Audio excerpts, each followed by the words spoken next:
Welcome to today's recap. In this video you will see how a weak boy, despised by the people in his kingdom, became a great king, what he had to do in order to accomplish this, and what dark secret his father hid from him for many years. Make yourself comfortable and enjoy. We meet our main character, Bojji, who was born deaf and couldn't speak. He was utterly weak, incapable of even swinging his sword, and despised by his own people. This was despite the fact that he was the rightful first prince. Daida, his older brother, is much stronger than him. Being the first child, Bojji struggled to inherit the throne of his father, and to become the greatest king of all time. But because he was so weak, the people doubted he would succeed. The story takes place in the Bosse kingdom, led by a king named Bosse. He ranked 7th among the strongest kings during his era, and therefore was one of the strongest one. He was looked up upon his people. Sadly, he was beginning to fall ill in his old age, and it was believed that his days were numbered. Therefore, the king of Bosse must immediately decide which prince will be the heir to the throne. The king has 2 sons, Bojji and Daida. Bojji is the son of his first wife, who had died a long time ago. His second wife, called Hilling, is the mother of Daida. In terms of physique and strength, Bojji and Daida are quite different. Bojji has a small and short body with weak physical strength, while Daida has a tall body and stronger physical strength. Bojji has been mute since birth, as he is unable to speak and has been deaf his entire life. Many people in the Bosse kingdom do not want Bojji to be the heir to the throne, as they believe he is useless and weak. So they would prefer Daida to replace his father on the throne instead. One day, when Bojji was playing on the hill, he met a shadowy figure who could talk, called Kage. Kage approached Bojji to rob his belongings, and we discover that he is part of a shadow clan, who are fiercely loyal to the master they have chosen. Several years ago, the shadow clan was accused of treason, so the entire clan was captured and killed, but Kage is the only one left that still survived to this day. Bojji returned to the kingdom immediately after giving all his clothes and goods to Kage. It surprised Kage that he casually gave all his belongings away, without giving it a second thought. Bojji returned to the palace only to be harshly insulted by residents passing by along the way. Residents knew that Bojji could neither hear nor speak. In order to make Bojji appear more authoritative, King Bosse had one of the royal sword trainers with the name Damus teach him sword skills. He was aware that all of the kingdom often underestimated him. Bojji, however, cannot compare to the strength of his brother Daida due to his small body and weak physical strength. Is therefore always beaten when they fight one-on-one. Astonished at Daida's fighting skills, even Bojji's sword trainer admires him. When Bojji fought Daida, he was badly injured and suffered leg and arm injuries. Kage, who always secretly followed Bojji, tried to comfort him when he was crying in his room. Bojji felt very sad because his body was so weak and he was always losing against Daida. Since then, the friendship between Bojji and Kage has grown stronger. A few days later, King Bosse was declared dead, and the royal advisors began to announce the contents of the will written by him, where it's revealed that he decided to choose Bojji as the successor to the royal throne. After hearing the will, Daida was shocked and could not believe that his father preferred Bojji over him.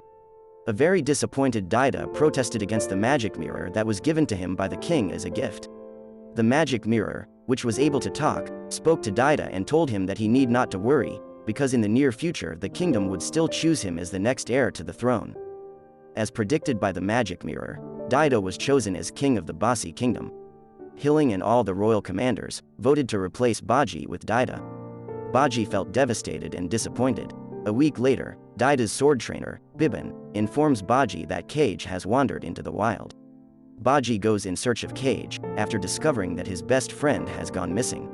Hilling originally opposed Bojji's plan, but he was eventually allowed to leave with 2 bodyguards, Dias and Hokiro. Having let go of Bojji, Hilling is secretly worried about him and believes that something bad might happen to him. Deep inside her heart, Hilling cares for Bojji, but ever since her real son was born, she had naturally become more fond of him. On the other hand, Daida struggled to get a high rank in the assessment of the new king's rankings. After being tested by the judges, Daida only got a rank of 90. He often dreamed that his older brother would take the throne from him again. However, as suggested by the magic mirror, Daida decided to take power from his father's dead body. Meanwhile, Bojji, who has been on a long journey in the wild world, arrives at a hot crater called the Gates of Hell. Dimes invites Bojji to take a closer look at the Gates of Hell, But it turns out that it was only part of Demas' plan to kill Bojji by pushing him into the crater. Previously, Demas was ordered by Daida to kill his brother. Knowing that, Hokuro felt very angry and immediately fought against Demas. The fight resulted in Demas's hand being severed. On the other hand, Bojji managed to survive. The Kage, who was hiding in Bojji's back, protected him, and it was discovered that Bibin had sent Kage to protect Bojji. To become stronger, he suggested that Kage take Bojji and find someone who can train him. At the gates of hell, Kage asks him to follow him into the underworld through a secret path. Suddenly, a mysterious smoke appears and knocks them unconscious. They are then brought to the underworld palace by several underworld troops. Back to the castle, Daida is performing a ritual on King Bosse's frozen body to draw power from it. To make Daida as strong as King Bosse, his corpse was extracted for use in the creation of a magic potion. At the last moment, Daida felt doubtful again, and chose to throw the potion away. When Daida was about to get out of the dungeon, the commander called Appias appeared and tries to kill Daida. Appias is one of the royal officials who is very loyal to King Bosse and Bojji. However, Appias' efforts are prevented by the magic mirror, which is revealed to be the incarnation of a woman called Miranho. She was a close friend of King Bosse and had made Appias of great fighting power. Because Appias had already sworn allegiance to Miranho, he had no other choice but to obey her wishes. He then makes Daida fall unconscious and forces him to drink King Bosse's potion. It turns out that the potion does not work to make him strong, but instead functions to revive King Bosse. Daida's body has been taken over by King Bosse, who is using it as a shell for his soul. In the meantime, Bojji and Kage have awoken from their sleep and are being brought before King Dessa, who is exceptionally powerful and ranks second to all other kings. Bojji being the son of King Bosse, King Dessa was curious about Bojji's strength and ability to fight. King Dessa then asked Bojji to fight one of his commanders. As the soldier commander swung at him, he dodged every attack with ease. Despite Bojji's evasiveness, King Dessa was unimpressed, so he expelled Bojji and Kage from his kingdom. Before they left the palace, the commander told Kage that the person who was should to train Bojji was the younger brother of King Dessa, called Despa. They got excited and went straight to the spa. Upon arriving at Despa's house, Kage asked him to train with Bojji immediately. Before that, Despair asked Bojji for a large amount of money before accepting him as his student. After Despair received a chest box filled with gold jewelry, he accepted Bojji as his disciple. At first, he says that Bojji doesn't have enough physical strength, so no matter how hard he practices, he would never improve.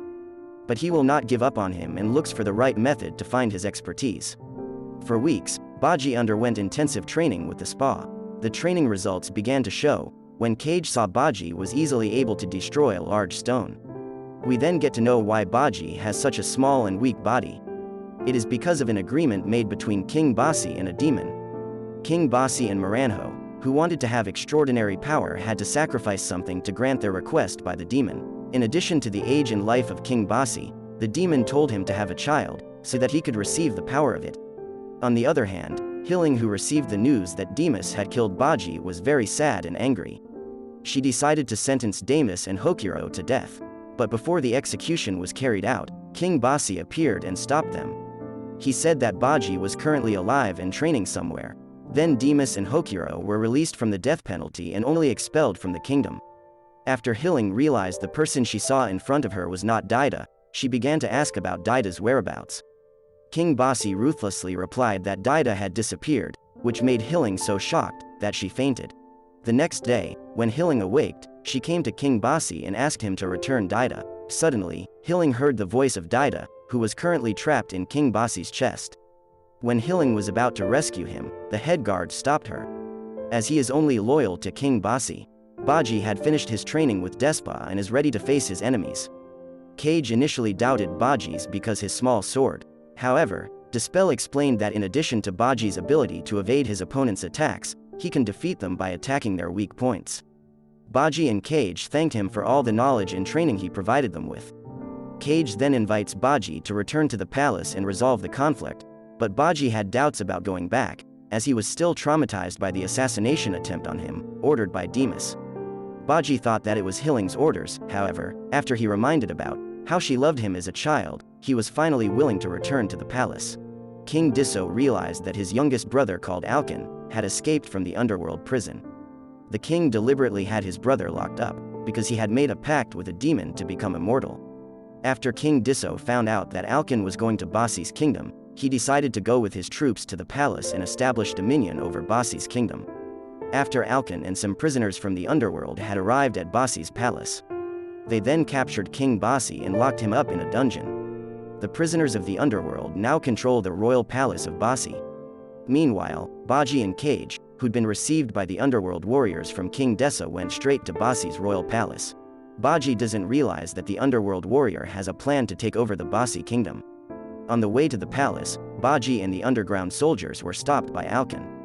Alkin accidentally found himself in the middle of the city to slaughter the townsmen. The underworld warrior commander, who remembers the message regarding the warning, not to let Bojji fight Alkin. When Bojji arrived at the palace, he saw the two-headed snake that had always accompanied him, being beaten by a giant called Gigan. Bojji incapacitates Gigan, showing great strength, and asks Hilling to heal his beloved snake. Hilling was surprised to see Bojji's strength, before revealing that she had run out of healing potions. Luckily, Kage had a spare few bottles of potions, while Hilling was trying to heal the snake and several injured dogs. Bojji fought back and defeated Gigan, who had rised from his state of unconsciousness. The dogs that had previously been the companions of the prisoners of the underworld eventually became Bojji's companions. Even Gigan, who had just been defeated by Bojji, became obedient and swore allegiance to him. After that, the two-headed snake told Bojji to immediately go to the dungeon to prevent the underworld forces from entering Bosse's palace. On the other hand, Alkin, who was fighting the underworld warrior commander with his army, was suddenly struck by lightning. The lightning was magic sent by King Disso to defeat Alkin. This spell, who saw Alkin collapse, immediately tied him up with the rope he had prepared. Meanwhile, King Disso and the rest of the underworld army had already arrived at Bosse's palace through the underground gate. At the same time, Bojji and Gigan had arrived at the dungeon. King Disso told Bojji that he wants to catch Maranho, who had released the underworld lords and brought them to Bosse's palace. King Disso then reveals that Maranho was the mastermind behind all this chaos. Gigan, who did not want to return to the prison of the underworld, directly attacks King Disso. When King Disso was about to counterattack, Bojji quickly prevented him. Suddenly, King Disso got a telepathic message from Despa saying that he would not win against Bojji. This pass suggested that King Disso retreat and let Bojji fight the king of Bosse, so that when Maranho is alone, Disso can defeat Maranho and the cursed demon who is with him. After hearing the explanation, King Disso agreed and immediately promised Gigan a position as a warrior of the underworld kingdom, if Gigan was willing to return to the underworld palace with him. After receiving Bojji's blessing, Gigan accepted the offer, and King Disso, along with the underworld army, returned to their kingdom. On the other hand, Maranho has now been captured by the prisoners of the underworld. She begins to send messages to Alkin through telepathy, asking him to save her. After receiving the message from Maranho, Alkin quickly untied the rope around his body and ran towards the palace. When Alkin arrived, he coincidentally ran into Bojji and Kage. He intends to kill Bojji. Therefore, the battle between him and Alkin is unavoidable. Even though Bojji had stabbed Alkin many times, Alkin still survived and was not even injured. Bojji, who realizes that Alkin was an immortal, had no other choice but to continue attacking him. Even the commander of the underworld army and Despa couldn't defeat Alkin.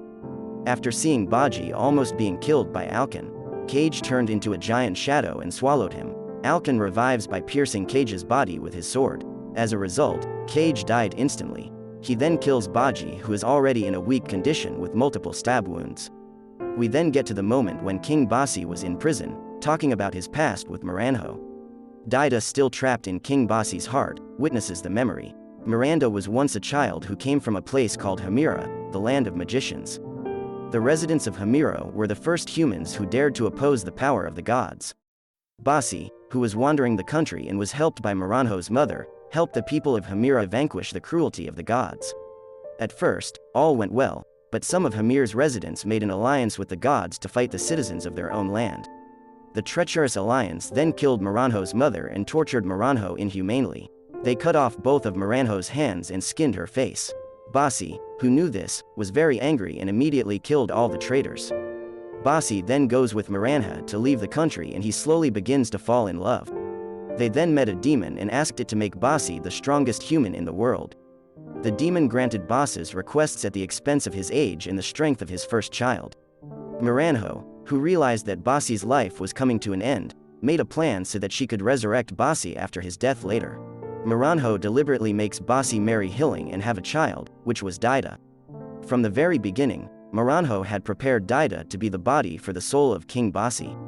After seeing the past, Daida is furious with his father, but feels bad for Miranho. Daida then promised Miranho that he would replace King Bosse to protect her. As he wholeheartedly believed Miranho was a good person, his assessment proved correct. After Miranho saw Bojji had been killed by Alkan, she immediately left the mirror and entered the body of a soldier. She approaches the bodies of Bojji and Kage to heal them. As Miranho heals them, the spec can see glimpses of Miranho's sad past. Dispel then told the memory to Bojji and asked that he takes the appropriate action to solve this problem. A few moments later, Bojji and Kage came back to life due to the healing of Miranho. When Bojji rises again to fight Alkan, King Bosse suddenly appears and heals everyone with the healing power of Daida. King Bosse then advanced toward Alkan and prepared to fight him. The power of Alkan's sword was unable to match the power of King Bosse, who retaliated by destroying Alkan with the power of his mace. Alkan can still rise again, because he is an immortal. He then had the idea of crushing Alkan's body into a ball of flakes and burying the body fragments into a very large boulder, so Alkan won't be able to regenerate his body anymore. After that, King Bosse came to meet Miranho, who was in the magic mirror, and apologizes for making her suffer tremendously in the past. King Bosse, who still loves Miranho very much, says that he would go with her to the afterlife if he died in the battle. It seems that King Bosse doesn't know that Miranho's soul can't go to the afterlife, because she has violated the agreement with the devil by resurrecting King Bosse again.